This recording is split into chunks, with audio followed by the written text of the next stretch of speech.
One of the things that we've tried to make Scopely from the beginning was not just a company, but to try and design it as a learning machine and instill that lens into the way people think about what we're here to do, which is to learn and grow faster than any other company in the industry. Because if we can do that, even if we're 1% faster in our learning, eventually we're going to be successful.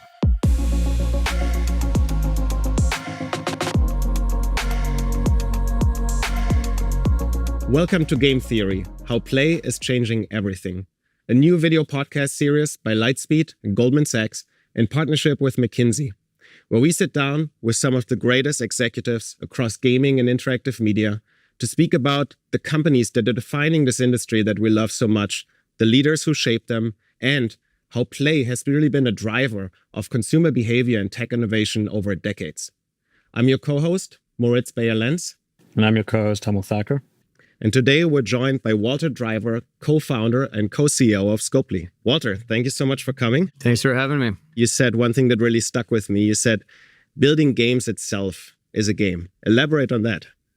I mean, I think making games is kind of a game. It's a lot of fun. I mean, we're not processing insurance claims here. It's a creative activity that, you're doing with a lot of people, mostly who got into the video games business in the first place because they love games, because games, was a big part of their life and resonated with them on a personal level. And so it's not just a career for a lot of people. It's a calling. It's something that they, would do even if they weren't being paid. So it has a lot of elements of a game. You're kind of engaged in it with a team in a creative activity that's safe exploration.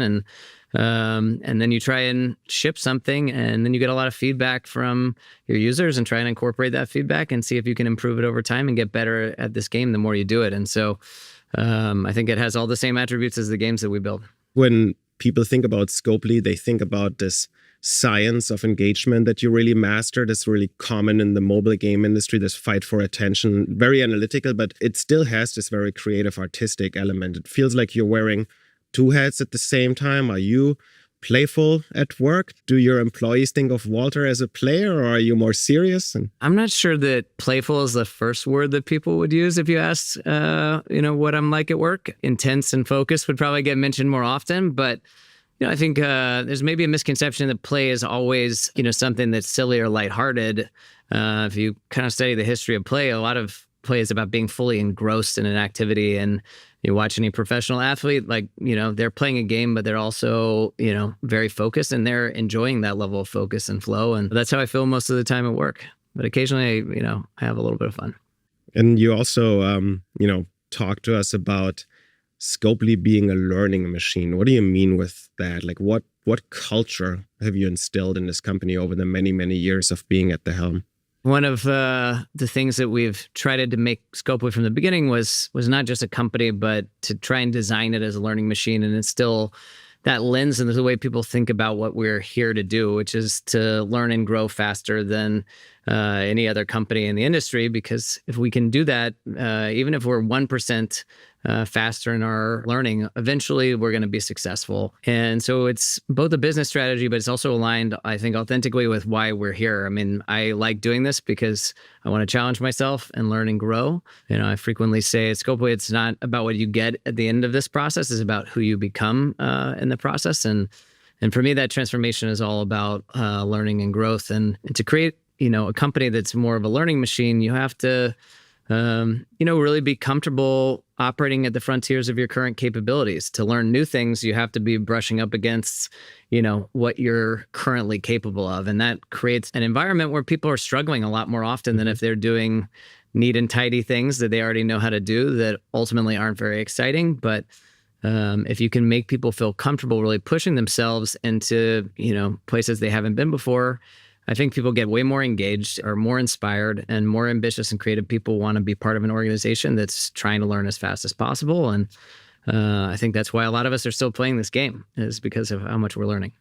It almost sounds like a big part of your leadership is maintaining and very carefully upholding this equilibrium, right? Like you always want change, but is there ever too much change or too little change? Like how do you calibrate? I mean, I think it's always important for an organization to be an institution and has to have some core values that don't change. And that core has to be solid so that people can orient around like who are we and why do we exist and what do we value? But then the tactics have to be incredibly dynamic. You have to be willing to throw out, how you did everything, as long as you don't throw out why you're on the mission that you're on and what are the core behaviors that you want people to model while they're going after it. So I think as long as people have that consistent core, they can be more comfortable with the dynamism with the micro. And I think in our industry, it's really critical because it's very fast paced and you've got to be pro change if you want to win. I mean, clearly you've been doing one or two things right. Business is buzzing. We should talk about that as well. Sure. So I mean, first of all, congratulations on all your success. I mean, it's so wonderful to see Scopely achieve the heights it has. Let's talk a little bit about that, right? Your business that has $4+ billion life to date franchises, Monopoly being the latest, and I believe it's generated over $5 billion in revenue at this point. That's amazing, first of all. But what's been the key to your success on that front? Its ability to scale. Clearly, your hit rate's pretty great. What role, I suppose, has failure played in that, right, in terms of making you better? I mean, we have been fortunate to have success with a number of different genres of games and across multiple platforms. And I think as core, we've been just focused on building really long-term live services, things that can last for decades.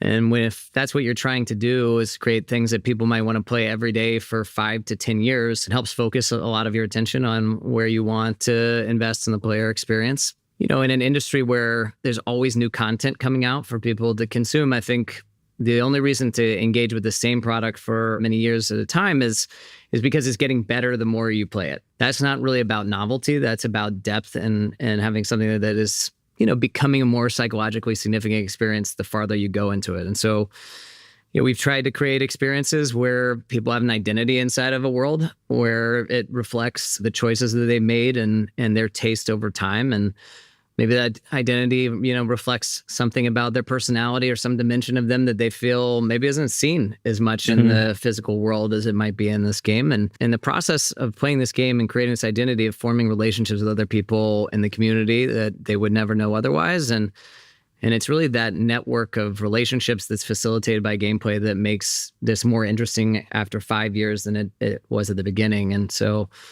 I think, that's been core to a focus around our live services. And you ask about failure, this is an interesting question because the reality is most games fail. Saying at a gaming company that failure is an important part of success the reality is most companies just have the failure part, but even the successful companies spend most of their time in a failure experience. You feel like you're failing all day, every day, trying to push through some obstacles. To do really ambitious things, you have to be comfortable with an environment where you're brushing up against failure, you're orbiting it, you're dancing with it all day, you're staring into it. And at the same time, you have to have people that while they're comfortable flirting with failure all the time, that they refuse to end up in an end state of failure. And so I think some people think, failure is great. It's like failure is something that you have to live with, and it has to be something that no one is scared to come near, because if you're scared to get near it, you won't do anything important. At the same time, almost every product that we've ever had that's been successful, it's because a small group of people have willed it to be successful and refused to accept defeat. So, you experience a lot of defeats in the game making process, but hopefully you're never fully defeated. I think there must have been games which, through their history when you were developing them were sort of teetering and, people willed that to existence. If you could, it would be great to get a story or two on one of those experiences in your teams, especially from perhaps one of your big hits.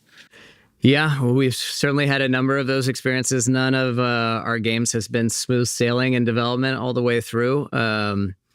I think the most obvious example would be Monopoly Go, an old saying that most overnight successes are 10 years in the making. And Monopoly Go really literally was, going back to, our initial partnership with Hasbro around Yahtzee with Buddies and Scrabble Go, close to 10 years of work that preceded the global launch of Monopoly Go, 7 years of actual development. It took so long because we started over multiple times. And we started over after the first time and went and built an entire experience that we thought was really exciting. We spent years building it. We soft launched it. We tested it. People loved it. Had pretty good metrics. And we were getting ready to globally release it. And this weird conversation started happening amongst the team and a number of leaders of the company they're like, maybe we should actually throw this out and start over entirely after we had, already invested a crazy amount of money relative to any other project that we had worked on. And to stare down the barrel of starting over and thinking, if we start over, we don't know that the thing that we're going to make 3 years from now will be any better than the one that we have right now. And it wasn't like, let's tweak a few things based on what we learned. The actual idea was, let's make a game that's complete opposite of the game that we already made. The first game that we soft launched was, it was very synchronous, very cognitively demanding, required a lot of skill. And for a small group of people who loved it, they really loved it. But what we thought was, actually, there's a huge group of people that would love to play a different version of this that is, Monopoly Go capturing sort of the core of what people love about Monopoly, but to make it mostly asynchronous and to not be as cognitively demanding and to have a much broader appeal. And so, that was an example of being, I think, comfortable using something that I guess would have been considered a failure at most other companies as just a springboard to push us forward to the next thing. And obviously, the game has been extremely successful since then, and so I think Einstein said he's not smarter than anyone else. He just stays with problems longer. And I think in game development, sometimes when you have highly motivated teams, enabling them to stay with problems a little bit longer can yield great results. Is there anything that you think the entire consumer category can learn from games? I mean, to some extent, you're operating on the technological frontier of what's happening. You're really so close to ever-changing consumer trends, and then it all gets packaged up in something that ultimately has to defy the odds on engagement and retention. And I feel like everyone in consumer is trying to make that happen, fails most of the time. Is there something that we can all learn from games, or mobile games in particular? I mean, when people ask this question, they tend to be thinking about some kind of, sophisticated analytics or something that games do. But I think a lot of consumer businesses are really still solving a problem. They're a utility in some way. And games are not really a utility. Like the games are free. We're providing experiences to people. And the more meaningful that experience is, the more likely they are to invest in it. But if they're not having a really compelling experience, we don't have a business. And it needs to be something that gets more compelling the more they engage with it. And so designing for emotion and designing for psychological significance, so that what happens when people come into this product is important to them. That's ultimately what drives engagement over the long term. Like, it's not push notifications. It's feeling like there's meaningful things that happen when I go inside this world that I want to revisit on a regular basis. Let's touch a little bit on sort of the growth of the business, right? So you've had amazing organic growth, Monopoly and many others, but you've also had inorganic growth, or M&A, or investments for that matter, as part of your equation. You've done a lot of them and clearly increasing in scale. So how have you thought about M&A as part of this? Not everybody does it, right? And you clearly done it pretty well. What role has that played, and how do you think about it as part of the Scopely journey? We've been doing M&A since we were a seed stage company, which is unusual. I think a lot of companies in the game space are either primarily at their core, either a game making company or they're a deal making company. And we've always aspired to be both. We think it's critical to be engaged in the creative struggle of making games ourselves, because we like doing it, and we want to be the kind of place that people who love doing that want to work. And at the same time, I think we're acutely aware that no matter how much talent and innovation you have inside your company in the game space today, like, there's exponentially more innovation and talent outside of the company. And so if you're not engaged systematically in trying to evaluate the opportunities to partner with, other teams to transform the business, then, it's very hard to stay on the cutting edge by coming up with all the great ideas yourself. And so we think it's really important to engage in that activity as an always-on kind of programmatic basis. We talk to hundreds of companies a year. I think that helps us find teams that know how to do things that we don't know how to do, and have come up with experiences that we never could have dreamed of, and created relationships with players that, are incredibly deep. And when we look at those opportunities, we're not just trying to aggregate assets. We're thinking about how do we transform, what Scopely as a company is capable of. We see every acquisition as an opportunity for a DNA mutation and to try to change our future, potentiality and to hopefully learn and grow from people that are coming in to teach us some new things that we would have not known how to do. And so we see it as part of the learning machine. We recently announced an acquisition of Niantic's games business, which we enjoyed working across from you on. And, I think that's a really exciting example of a team that did something totally different DNA, but very compatible with Scopely, that did something we never would have done and really invented a new category of games, and has one of the largest, most engaged fan bases in the world. And so we're thrilled to partner with them and look forward to learning and growing with, new teams in the future. I'm curious just on that, and congratulations, by the way, on Niantic. You mentioned this sort of DNA augmentation or something that each of these assets or companies bring and teams bring to you.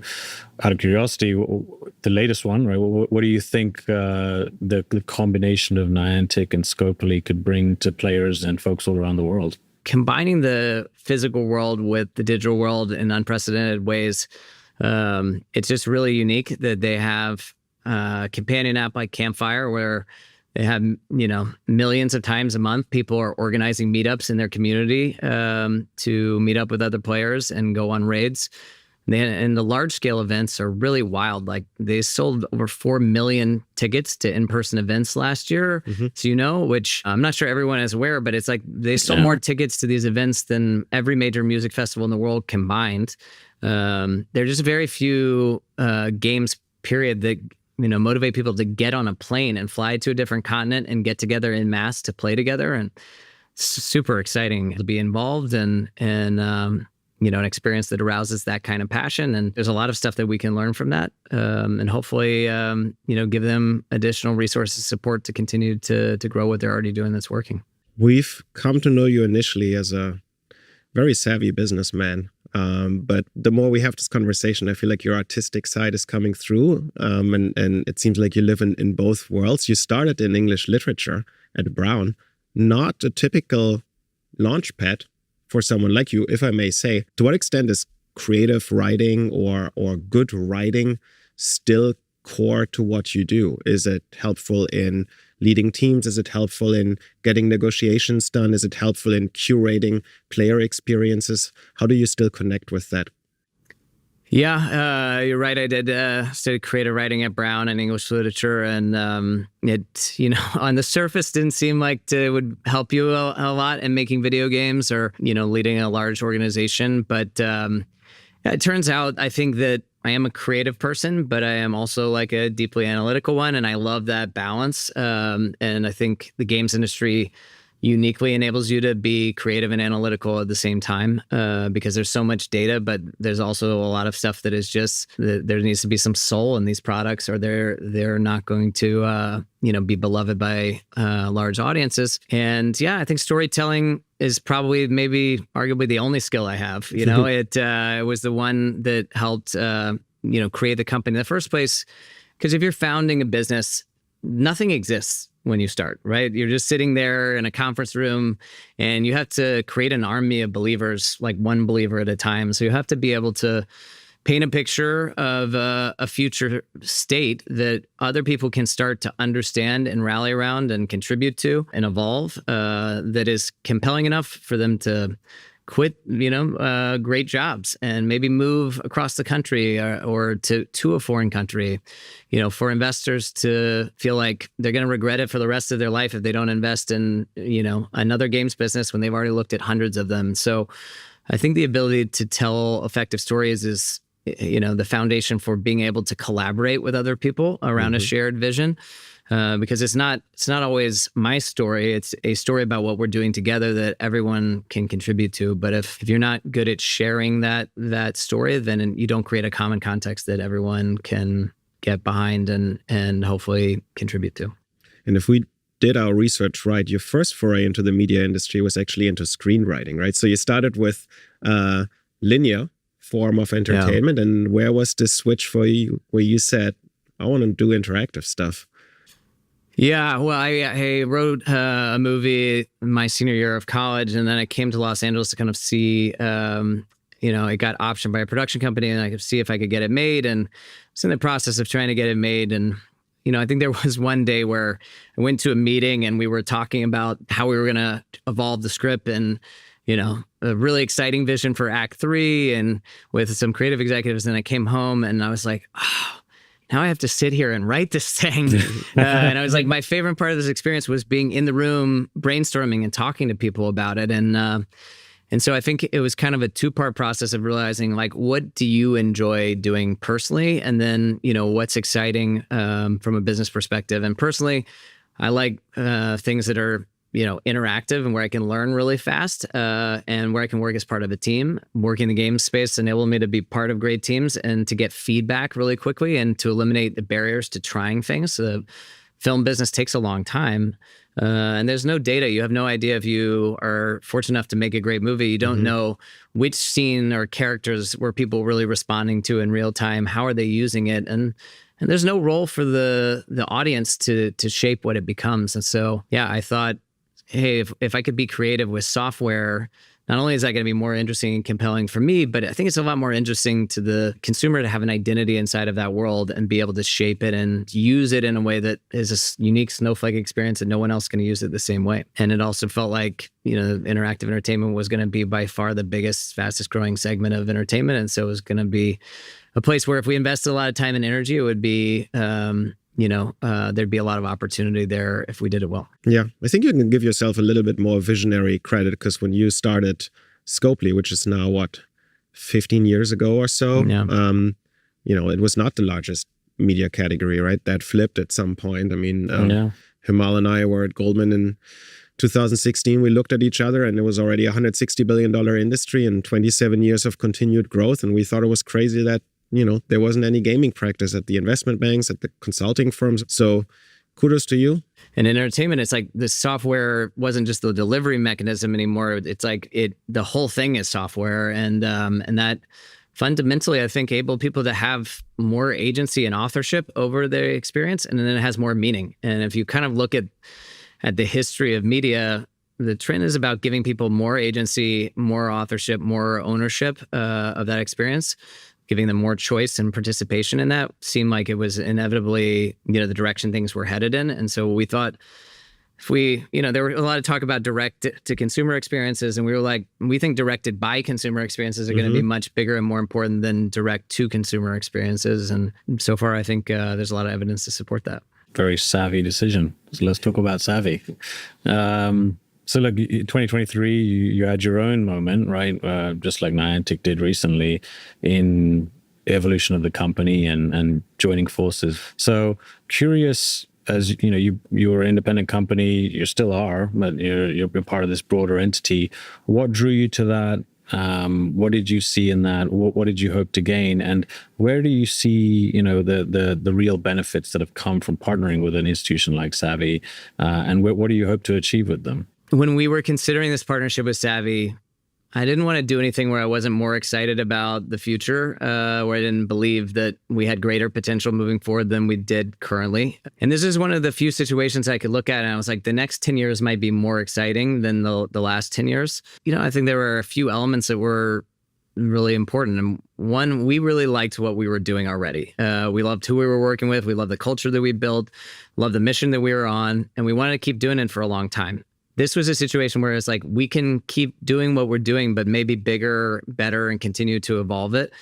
We can do that with a long-term orientation. We can do it as a private company, which we think is a substantial advantage at this moment in time for us. And we can spend more time doing what we love, which is making great games and trying to evolve those experiences over time. And so it just enabled us to really focus on the area that we're excited about in the business.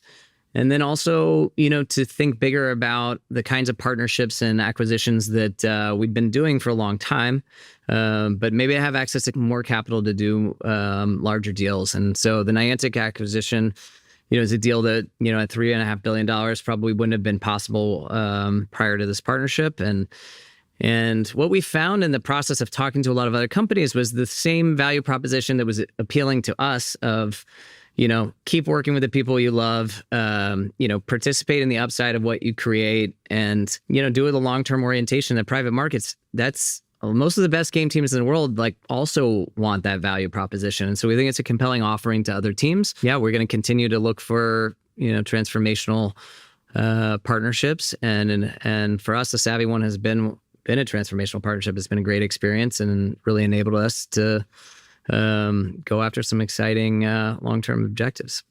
So it's been good. Your mission you describe as sort of inspire play every day, right?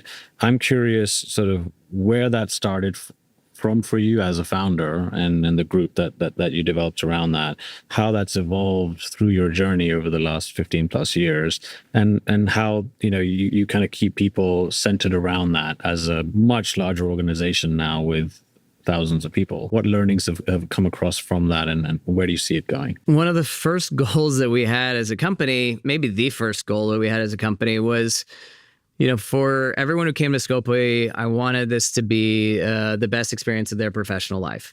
And I knew it wasn't going to be for everybody, but for as large a majority as we could, I wanted it to be, the highlight of their professional lives, the thing they were proudest of, where they felt like this was me at my best, working with the smartest people I've ever been around, and performing at my best. And a selfish reason for that, which was that I wanted to have that experience and I hadn't had it yet. And I think a lot of people that I talked to also wanted to have that experience and hadn't had it yet. And so we made that kind of the foundational goal, because fundamentally we think we're in the experience business. Like, we're in the business of creating experiences for players and for, creative, ambitious people. And so, like we're saying, it's like making games is a game. And so we're trying to make the experience have all the important attributes of play. It's like, this is self-directed activity. That's not an obligation. It's not something that people are telling you to do. It's something that you want to do because you love doing it, and you're doing it with a team that you enjoy, collaborating with. And so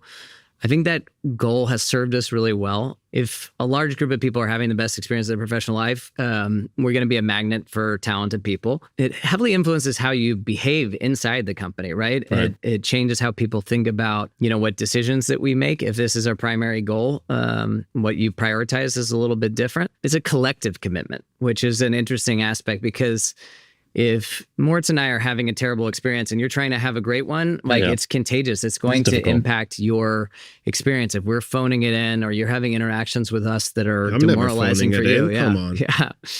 Yeah. And so you start to understand that you're like, hey, this place, it's like a lot of people are trying to have a great experience. And if I'm not transmitting positive energy to them that is accretive to their experience, then I'm denying them that opportunity. And so I think it helps people understand their interconnectedness a little bit. And it also helps us get better as a company, because inevitably, if we invite everybody or challenge everybody to come in with the intent of making this the highlight of their lives, professionally at least, they're going to encounter something that is at odds with that. They're going to encounter some behavior, some process, or some person or orientation that is not compatible with the best experience of their professional lives. But if you come in with that intention, then instead of being like, oh, this is just how this place is, they're a lot more likely to say, hey, like, we need to change this. I don't want this existing in my special place. And that's what we, ask people to do. When you see something that's not compatible with that, address it and change it, and don't just let it go and coexist with it. And so, as we add more people, it becomes more challenging on some fronts, but on the other, it's like, if those people are coming with fresh desire and renewed interest and being like, I want to make this the highlight of my professional life, then that energy is transmitted back to everyone at the company. It's like you've been at a party for a long time and new fun people keep showing up. It's hard to want to leave, I think it served us really well. It's really wonderful, hearing you speak about being that beacon or role model for an entire organization. I mean, you must have come a long way also as a leader in those last, 1.5 decades at the helm of Scopely. I'm sure there were like some dark days too, where you felt like you had big challenges in front of you, but maybe also came out stronger. Would you be willing to share some of those moments with us? And also, it'd be interesting to hear how you ended up on this co-CEO model, which is quite unusual to work at scale. I think Scopely is one of the very few exceptions. Yeah, there's a few things in there. I mean, almost 15 years in, it's like every 18 to 24 months, it's like you're working in a dramatically different company, right? Companies 10x'd multiple times during that time period. And so, that forces you to ask yourself, like, am I 10x'ing personally?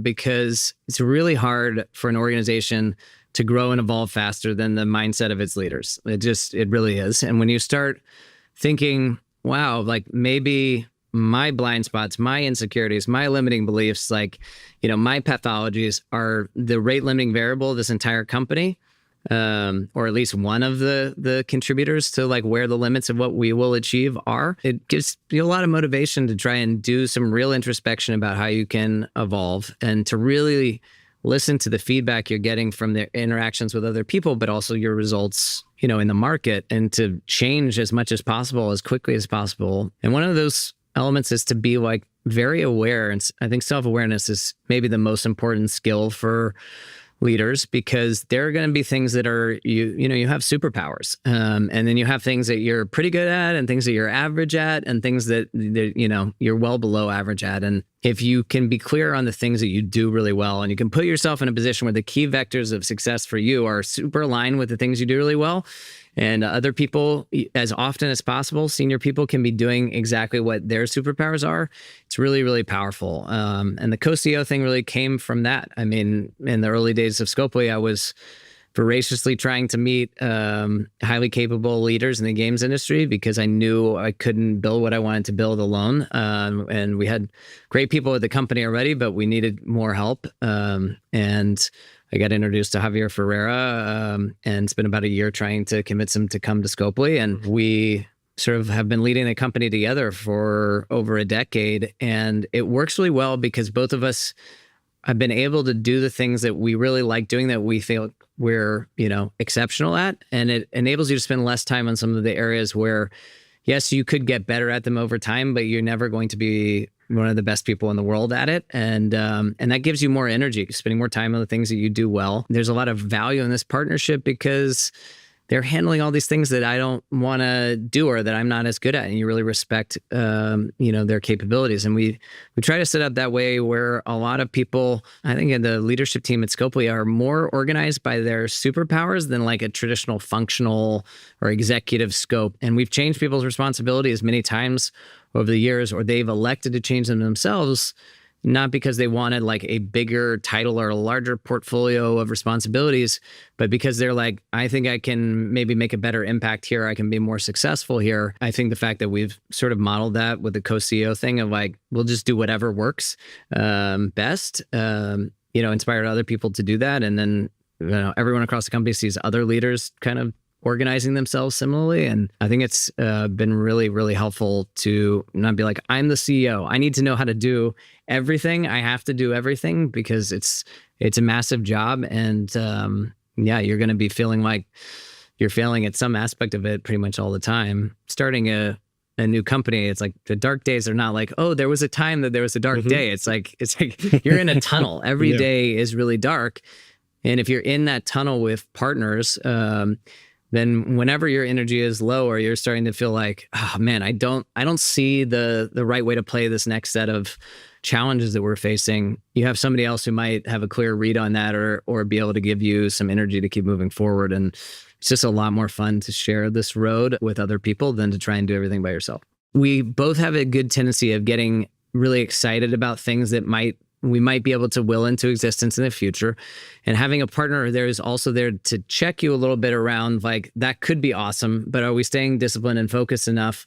It creates a good stress test for like, yes, we definitely want to go after some crazy ambitious opportunities, but also having a partner where you can be like, is this the best of the ideas that we've had? And if they're like, no, of all the things that we've talked about, this is the best one with a little bit of distance, then you can pursue it with, in some ways, even more conviction. So I have a lot of ideas that he has thought were not good ones. You can't have a lot of good ideas without having a lot of bad ideas. And at the same time, when there's something that I want to do where it's like, this is a really good idea, it's a good idea. And that's really helpful. And then you can act on it boldly. I love it. That's a sense of community and everyone's using their superpowers. That's fantastic. So let's talk about community. All of your games fundamentally, have community at their center. And I think, it feels like you've done a major focus effectively on building social connections for players or helping them do so, helping them build their identities, online in these games. So Tell us a little bit about what you do to foster community in your games, and how you take that to the next level and where you see that going as well over time. Yeah, as we were saying earlier, I think people come to these game experiences for the gameplay, and they stay for the connection and the community and the sense of identity they've created inside of that world. Knowing what business you're really in is important, right? And we're not in the business of just awesome graphics. Like, that's something that is, enticing, and it's part of the equation. But what people are really after is a meaningful experience. They want to know that at any given time throughout the day or the week, that there's a place they can count on to go that is outside of their ordinary life, and they can do some self-directed, exploration, and that that experience is going to become richer the more that they engage with it. We try and design experiences where the core gameplay is fundamentally social, and it's always changing and evolving based on who you're doing it with or what the context is around it. We frequently say we're in the context business more than the content business, because we're trying to create meaningful context around this interaction or this content, so that the significance of it can be emergent and people can play with that. And we try and help give people tools both inside the game and outside the game to connect with other people who love what they love and feel that sense of community. I think there's a lot more we can do there. We're spending a lot of time and energy trying to think about how we can make that sense of connection more powerful. The example of what Niantic has been able to do of bringing those people together in the physical world, both at intimate scale and at really huge scale, I think is a great example of something that, it's making real the connections that are already happening in these games, that I think a lot of people are like, oh yeah, people probably, get to know each other through these games. But when you live in this industry, you understand that there's like amazing stories about people's lives being changed forever by the people they meet in these games. And people feel like there's a group of people that I can count on that's here that is maybe helpfully apart from my ordinary life. That can be a really significant psychological foundation for people to know that there's this group of people here that are there for them whenever they want to drop in on it. So, you mentioned how Niantic is sort of this new category, right, for you, but you've entered many categories, right? And I think you're probably one of the few companies in games, and especially in mobile games, that has such diversification. That's not straightforward to do, right? I mean, many companies have tried to build that or even inorganically go in that direction, but you've been successful ultimately in pretty much every single one that you've entered. How do you do that? And how do you...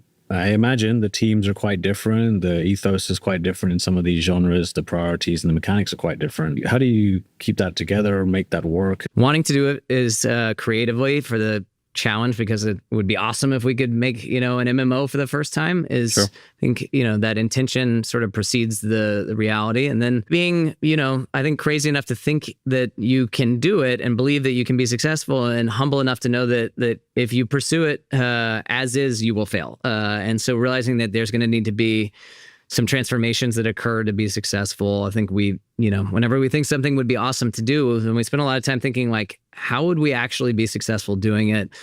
Thinking about all the people that we have inside the company, people all over the world outside the company, like who would be the human beings that would have the best chance at doing whatever it is that, we're trying to do. And then if we can assemble those people, and sometimes we go to crazy lengths to put those people together, or empower existing groups of people. What are all the small things we could do that could increase their probabilities of success? And so we spend a lot of time trying to do those things, and it's still not easy, but you need people that are, really totally possessed by the desire to make this thing real, because otherwise there's too many obstacles. And so that's a lot of what we're looking for, is people that are like, I am going to make this thing no matter what, because the impediments to that realization are, inevitably coming. As you brought developers in, how do you think about the kind of the value that you add to them, right? And obviously they may use different things and different learnings from different portions of the organization, but making that, acting as a force multiplier, if you will, right, for some of these businesses. Tell the audience a little bit about what you do there, because I think that's been a big, success factor for you in growing some of these games as well over time. Yeah, I mean, every acquisition or partnership we've done is unique. And so I think the first step is coming in and being like, there's no boilerplate thing, because that, it doesn't work, and it doesn't feel good to anyone involved to feel like this is templatized. And so I think it's really important to start with curiosity and admiration. Like as a company that is acquiring, it's like we want to really understand like everything that is special about this company, including where you want to go with it, what's working, and where you want help. And we think it's really cool. Like it's really cool, all these things that you've done, because we know how hard it is to do. And that's important because the admiration fuels the curiosity, and it makes everybody involved less like, hey, like we have to do this integration. And it's more like, I can't wait to spend time with these people, and what they build is so special. And that energy is like, it has trickle down effects into how the entire experience unfolds. And then secondly, it's like when teams experience that, then they're like, we have a lot of curiosity and admiration about all the tools and resources here. And so instead of having something imposed on you from the outside, which fundamentally play is about being, doing self-directed stuff that is not out of obligation, then you get the reciprocity back of teams being like, tell us about Playgami and the technology platform that you built that all these game teams are using. What are all the cool things it can do? And can we experiment with them? And, tell us about Flamed, your creative agency in Barcelona that is, able to create, much higher volumes of creatives for marketing campaigns. And all of these things then become stuff that people are asking for. And the things that teams want are much more valuable than the things that are forced on them. And so we really start with the curiosity and admiration for the cool things about their business, and then start trying to show them there's a bunch of resources that can make you more powerful. And we think a key part of most people's professional experience feeling powerful and capable. And it's hard to want, as a creative person, to go somewhere else if you think, I'm not going to be working with this talented people, and I'm going to be lacking some of the resources that make me have a higher chance of being successful and making great things. And so we invest a lot in both of those. You're clearly hard at work, and it seems like you genuinely love what you do, which is great to see.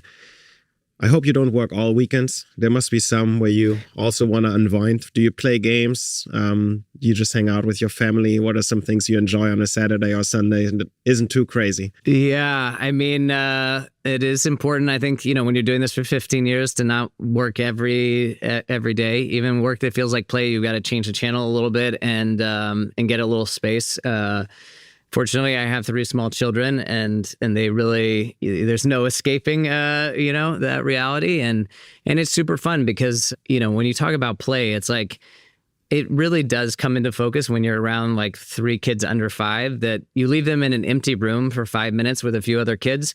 And it's like they invent a game. There's some imaginary world, and they're off and playing. And that's how they form, their first friendships. And I would say it inspires me. So I actually love being around them, because it just helps you reconnect with that part of yourself that you want to be better in touch with more often. So most of my free time, I would say, is occupied by, my wife and my kids, or my friends, or occasionally the Georgia Bulldogs. I mean, I do have a soft spot for college football. I'm from Atlanta, and I like to dress my kids up in Georgia gear and have them bark at the TV. It's pretty fun. We'll end on this beautiful note. Thank you so much for sharing with, I might say, candor and vulnerability today. And for those who enjoyed listening and watching, if you want more, navigate to lsvp.com/game theory for more episodes. Thank you.